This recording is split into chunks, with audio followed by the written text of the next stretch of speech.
পার্টির মাননীয় চেয়ারম্যান গোলাম মোহাম্মদ কাদেরের নির্দেশে সারা বাংলাদেশের জাতীয় পার্টির তৃণমূল পর্যায়ের নেতাকর্মী আবার পুনর্জীবিত হয়ে দেশ ও জাতি রক্ষায় দলকে পুনর্গঠন করতে যারা মাথার ঘাম পায়ে ফেলে নিরলসভাবে কাজ করে যাচ্ছে, ৩৫ বছর ধরে হামলার শিকার, মামলার শিকার, নির্যাতনের শিকারে জাতীয় পার্টিকে যারা সুসংগঠন করে আগলে রেখেছে, তাদের বিরুদ্ধে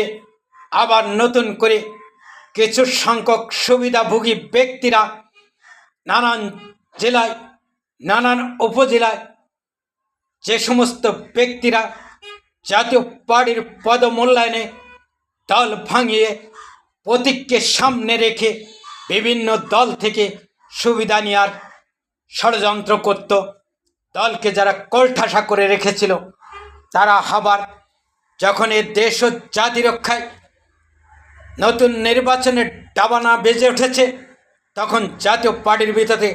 সে ধরনের ষড়যন্ত্রকারীরা আবার সরব হয়েছে। এ থেকে চোখ কান খোলা রেখে